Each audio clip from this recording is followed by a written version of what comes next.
are going to move on to, no exaggeration, one of my favorite people in space. I have known Leonard David uh, for 20 years. That's hard to imagine, but he is the third person I met in my space journey. So I've had a lot of admiration for him for a long time.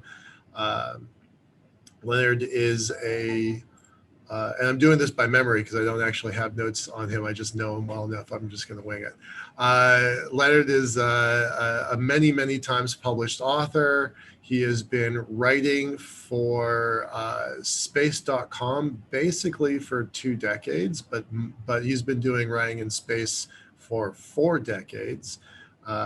Recently, I think just last week, he got his Mars book that was part of the National Geographic series, got translated into, was it Chinese or, yeah, okay, so that's good for you.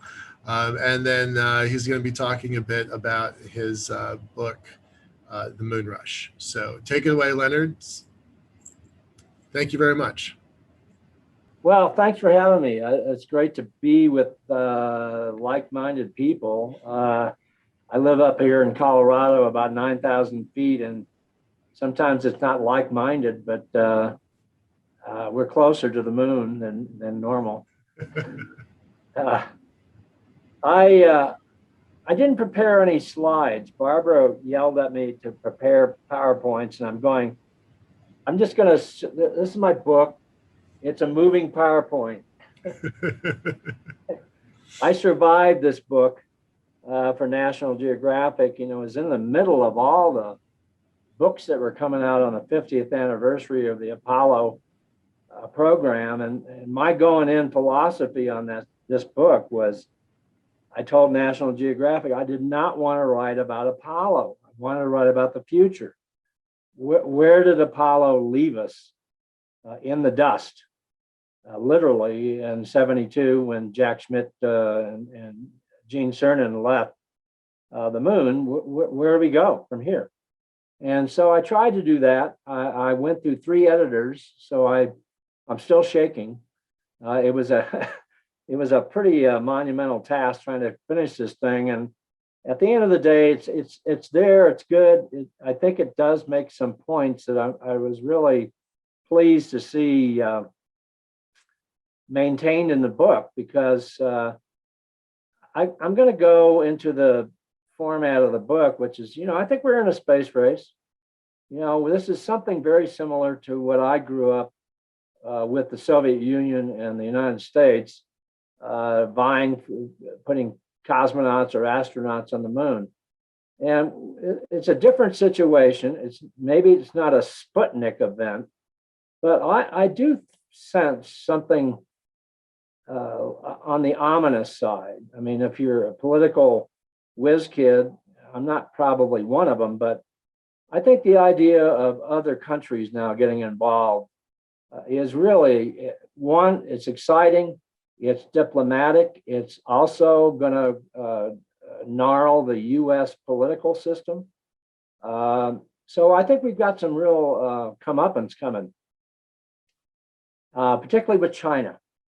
I think this new relationship with Russia on establishing a lunar encampment at the South Pole is pretty interesting. And, Russia probably needs China more than China needs Russia. We'll see.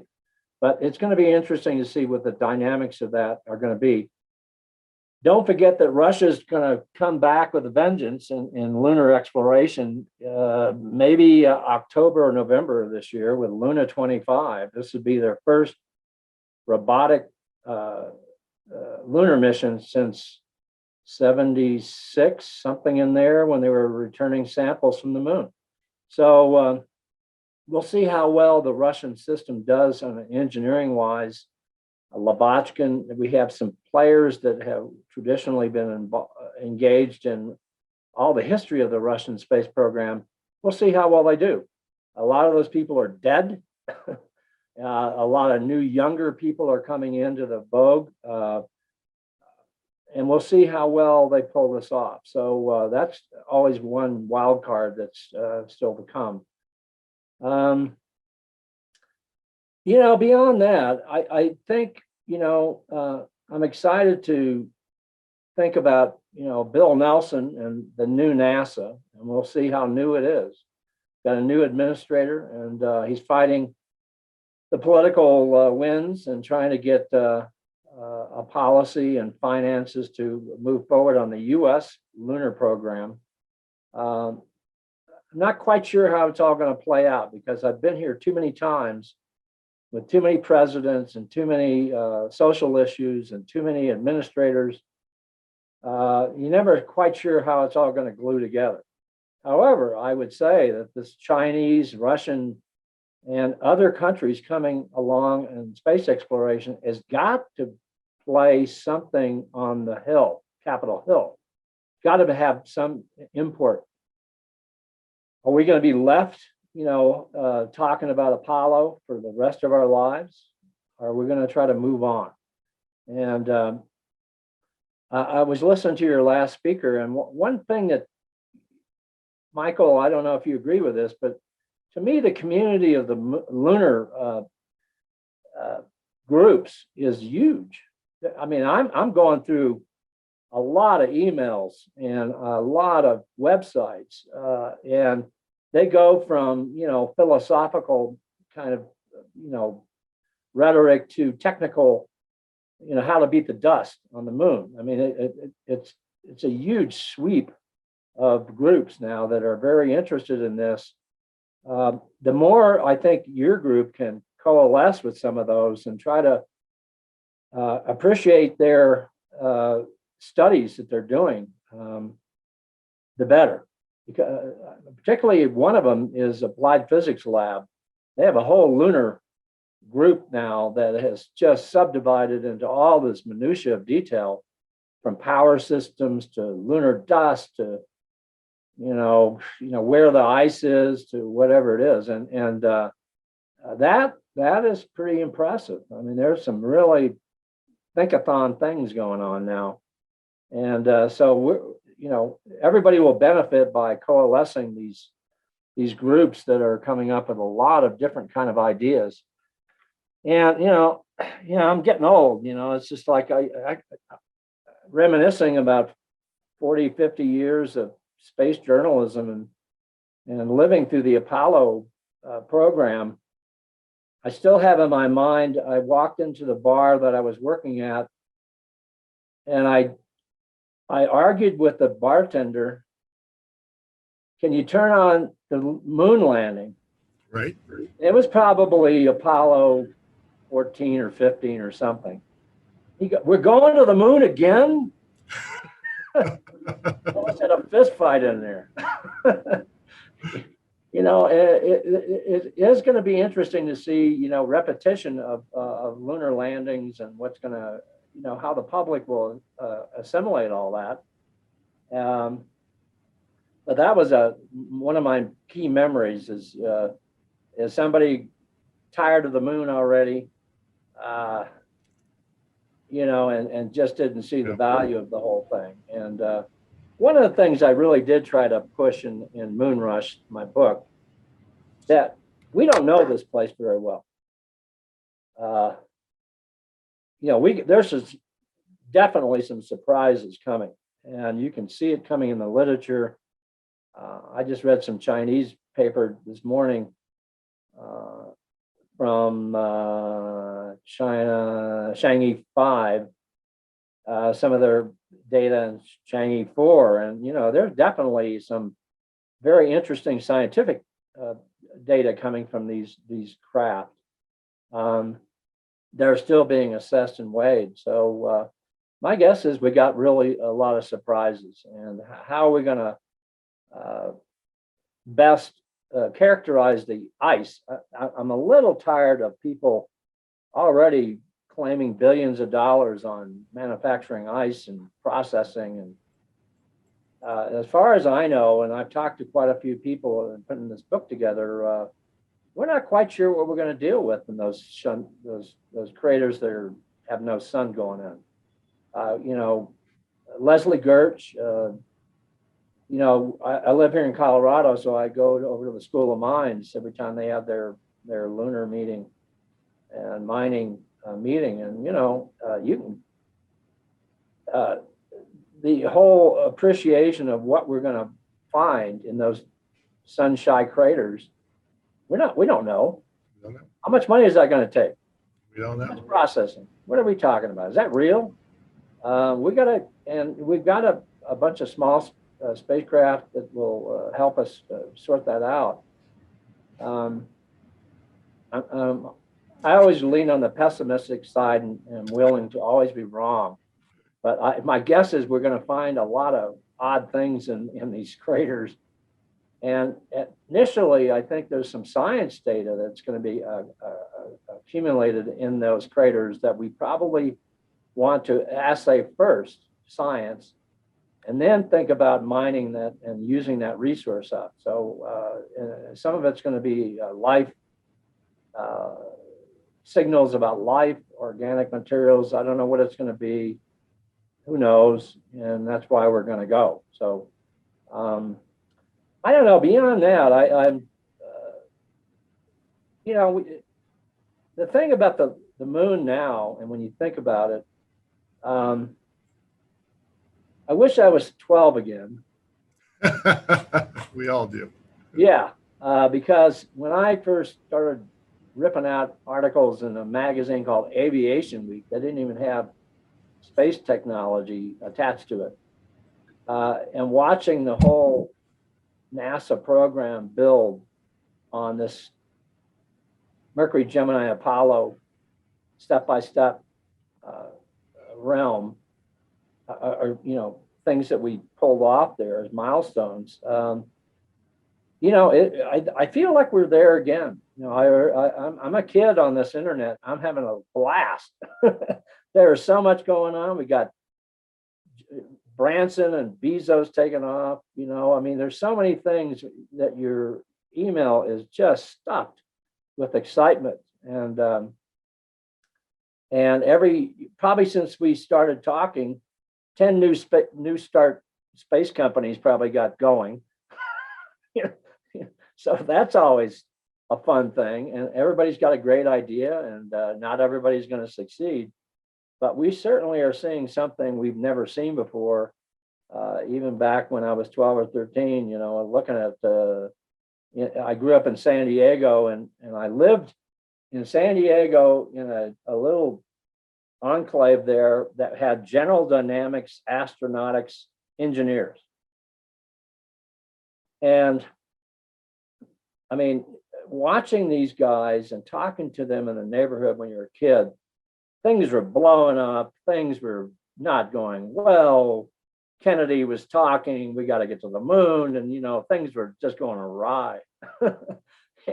And you know, they pulled off all these incredible achievements over the decades. And watching these younger entrepreneurial companies, and you know, even certainly Elon Musk and Jeff Bezos. I mean, these are and Branson, incredible entrepreneurs with money, deep pockets. So that's a great signal about what's coming.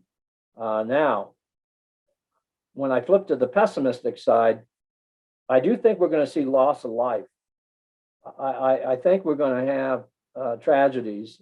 The chances are high that we'll have some slip up here. And I don't know how the public takes it. I don't know how the companies will take it. Virgin Galactic, with their crash of their spaceship design, certainly got way behind schedule because of that accident that killed one of the pilots. So I do worry about all that. I mean, we're definitely taking risks here. I'm not, but you know, the people putting their money in there. You know, if we have some kind of mishap on Branson's or Bezos or both or whatever, that certainly will reflect on the space program in large. Orion, there are people here probably that hate the Space Launch System, but that's going to fly, and we'll see if that succeeds. But so you take all that in, and you're just like, oh, this is kind of cool. There's a lot going on here. So again, I guess just to shut up a bit, the story to me is China. I really watch China a lot. I think this space station construction site activity is pretty fundamental for diplomacy as well as technical engineering for that country, and they're going to build on that. And the fact that they landed on Mars the first time out with I just posted some new photos from the rover this morning. That was pretty major achievement for them to pull that off first time out. So they're the wild card in politically how that reflects on the U.S. Congress and what we do about it.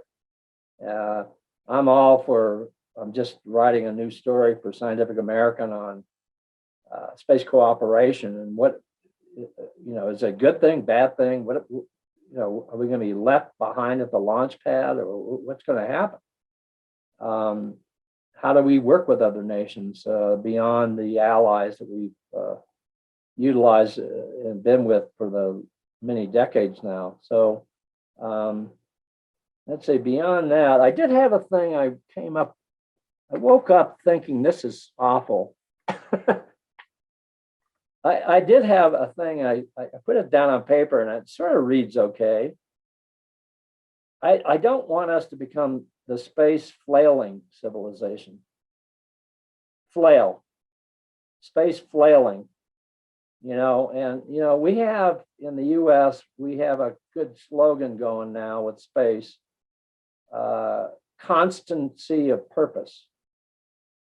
Okay, it can also be constipation of purpose. If we're not careful. And again, I've gone through a lot of presidents, a lot of space policy whiz kids, and this can go awry. And we'll see how the space program, as NASA puts it forward, as the government activity puts it forward, it can go awry. So we'll see. And I think the encouraging thing is all this private sector space activity, tremendous capability now, and NASA has taken advantage of that through a lot of public-private partnerships, to their credit. And so let's hope that we have a vibrant space agenda that leads us back to the moon. And again, the corny line is this time to stay and sustain. And let's see where we are. That's pretty much it, I think, Mike. Okay, well, I'm not going to let you off the hook just yet. So,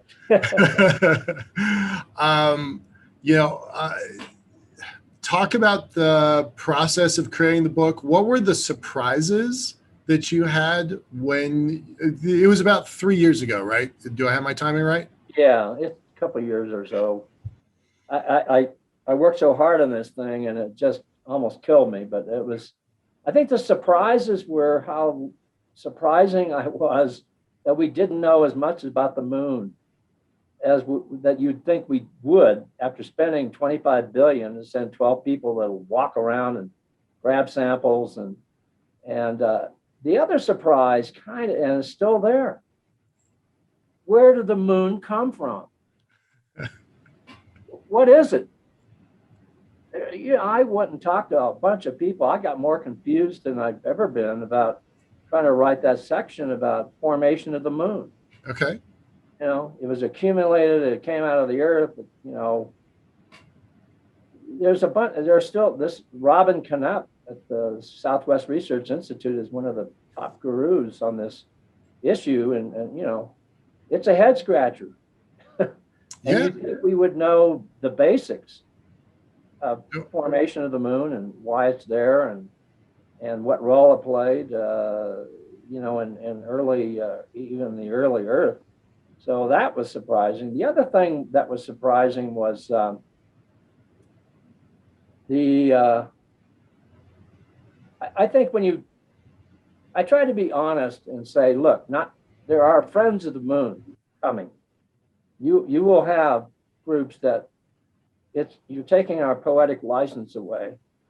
The moon is so part of our culture, and to trample on it and to have lunar mining sites everywhere, and we're going to be looking at craters with lights in there, and it'll be a different kind of moon that we'll see. So I did try to put those people in there to make sure that I didn't leave them out. So I'm gonna steal a little bit of your time and tell you a story. I was out in Amsterdam about 10 years ago giving a lecture, and I'm all excited, right? I'm a lunatic. I'm trying to build an elevator on the moon, and this woman gets up and she stands up and she's like got her finger and she's pointing like this, and she's like, "How dare you talk about strip mining the moon? How dare you talk about strip mining my moon?" And she was very emotional about it. And she caught me off guard because I don't encounter people like that. I don't encounter people that are anti developing the moon very often. And so, I gave her my answer, and then afterward, she didn't like my answer, but I gave her my answer. And then afterwards, I specifically reached out to her and we had like a 45-minute conversation. And I'll tell you honestly, she changed my mind with just one or two sentences. She said, "The moon is the only thing that binds all of humanity," right? You don't have a romantic relationship with the sun. It will blind you. The only thing that all humans who have ever lived has in common is the moon. And that actually really kind of changed how I approached some of my conversations. So it's definitely there. Definitely. Yeah, right. No, they're there, and it is interesting. And then on the other hand, I try to balance that chapter out with, I kind of felt, I'm not a great historian, but I do like I think we're in now history, frankly, this is today. Yeah. But I did go back and look at Seward's Folly and buying Alaska. And I think there's some things that resonate with me when I read the history of buying Alaska. And it's a little kind of in the vogue of the moon is this wilderness site. We don't know what the value is going to be. We're not sure. I'm convinced it's going to surprise us right and left. Yep. There are resources there. There are scientific benefits of going. Unbelievable capability. We might be doing ISRU and making fuel and oxygen and water and rocket propellant, whatever. So I think we're going to learn a lot, but we got to get there and start working it. Well, you've I don't know how many papers I've accumulated on, processing of lunar soil and all this stuff. My guess is we're not going to know much until we really put the hardware down and find out that crank does not crank. It's cold. You've heard Clive Neal, the professor at Notre Dame, talk about we have a sample size of 1, right? We have N of 1. We know where there's maybe some water in one place. And so everybody's betting these multi-billion-dollar fortunes on a sample size of 1. So I believe, I don't have evidence, but I believe there's more water there. I think we will find evidence if we start sending stuff, but we have to actually send the Dern rovers and get more than a sample size of 1. Yeah. So when you were doing your research, were there any organizations that you were, when you were writing, you're like, oh, these are groups to watch, or this is a person to watch, or this is an organization, or this is a capability? What should we be watching now from your kind of inside baseball perspective? There were a lot of people I talked to. I mean, it was just a lot. I'd say Ian Crawford in England is one of my favorites. I think he's very thoughtful, good research. Clive Neal, definitely. The LEAG group, clearly, assembling quite a bit of information and data. Jim Head, Brown University, Carly Peters. I mean, I really did try to talk to a lot of people. And I'd say there wasn't anything that really was like and the Lunar Planetary Institute, they have a tremendous information base there. Just great. But probably the one, because I asked him to do the kind of outward message was Jack Schmitt, Apollo 17 astronaut. I asked him to put together something for me, and Buzz wrote the forward, and I felt kind of good. I had the first, mission to the moon with Buzz represented, and I had the last one and the last part of the book with Jack Schmitt. So I thought I closed it up pretty good. That's a good one. Yeah. And Jack is much more politically savvy because he was senator. He's got a lot of interesting perspectives about America and independence and, some flag waving going on there. But I thought, well, okay, this is his opinion. Yeah, but he went to the moon. When you talk to people that went to the moon, it's different than people that are thinking about the moon. And Jack is continuing to write these great essays about his time on the moon. And I don't know if you guys have linked up to that one, but he has a diary of the last man on the moon, or whatever he called it. I can't remember the title of the whole thing, but it's really, he's trying to retrace his steps and things that he couldn't do, didn't have time to do, wish he could have done, what he really succeeded and was very pleased with. It's all there. And it's just, he really puts you into his moon boots and you kind of walk around with him. It's a great wow, I've not read it. That sounds interesting. I'll send you the link and maybe you guys can tap into it. It's a little, well, the guy that's I'll send you the link, but it's really well done. And it's just a unbelievable account of his being a geologist. And I think one of the most fun things, I'm going to shut up. One of the most fun things I did in the last decade or so, I went with Jack Schmitt and a bunch of other lunar scientists, and we went to New Mexico, and we walked through the training area that he trained in. Wow. And I tell you, it was pretty neat. He explained, trying to teach the other Apollo astronauts what to look for that weren't, they weren't geologists, but, right. He was trying to be their kind of a tutorial guy, and it was really great at the Rio Grande area there, where where he and Cernan and everybody else walked through those areas trying to understand more about lunar geology. So that was really fascinating. Beyond that, I think good luck on all the things you're doing, and I hope, and I did put, in my moon book, we got the lunar elevator in there. Thanks.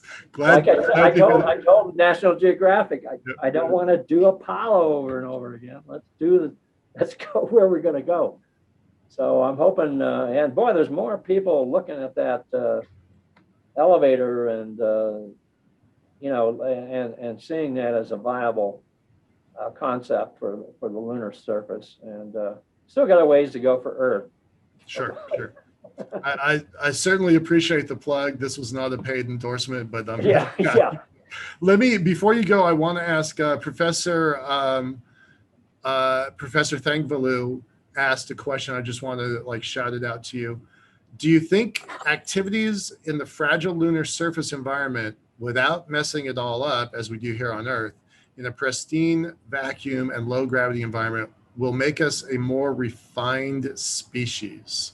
Will we do better if we learn how to treat the moon well? Will we do better here on Earth? I think that's an interesting philosophical question. Yeah, let me go get my white robe. I would hope, but I've been fooled before.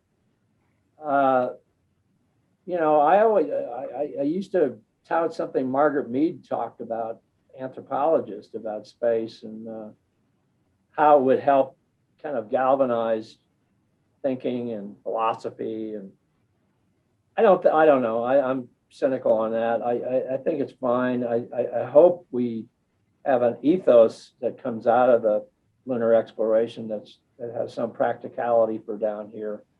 I'm not counting on it. You know, I'm frankly, and maybe I'll stir up stuff for people to talk about later, but I'm a little concerned on these Artemis Accords. Yeah. I think this is a little bit strangeness, and it has all tied to the Outer Space Treaty somehow. And I get all these emails from people that hate the Outer Space Treaty. Let's rewrite it. Well, it's fine the way it is. So there's something is in there that's worrisome for people. Artemis Accords, the fact that the guy championing that is now out of NASA, Michael Gold, he's no longer with NASA. It's bouncing around the State Department and all this, and so I don't think we've settled on what that is. And the other one that's weird, I'm really interested in what the military sees as cislunar space. This is a growth pattern, and we've talked about this. Yeah. You know, DARPA has something that they called Nomad or whatever it was. I'm not even sure if it's still going, but it's definitely using the lunar resources to build military infrastructure. And so, okay, you put that against the Artemis Accords, and you know, I see rubbing of hulls in the ocean. This is not quite what I envision as peaceful uses of outer space, you know, but you get all the military guys who I talk to quite a bit. Mm-hmm. You know, other countries are going to be out there. We got to be ready. Okay. So we're seeing the beginning of the same rigmarole of air, land, sea, polar, military conflict on Earth. And this gets back to Margaret Mead, you know, like we're going to somehow, it's all going to congeal into a peaceful, harmonious thing. So it looks to me like we're seeing vibrations of military superiority with whatever country you're talking about, extending out into outer space. And so it's just that's going to be a continuum of paranoia. And well, definitely come back. Definitely come back and join us tomorrow, because Major McLean is an active duty U.S. Space Force officer, and he's going to kind of walk through how we got here and maybe what's coming next. So definitely join us tomorrow. It'll be interesting. I'll try to do that. All right, Leonard, always terrific hanging out with you. I wish we could go grab a glass of wine right now. We've earned it. Let's move on to our next speaker, but thanks so much. It's really great having your experience and wisdom to kind of point us. I probably should stay on here and make sure nobody really hates me. That's all. They don't hate you. We all adore you. We do. Okay. All right. Thanks a lot, Leonard. Bye-bye.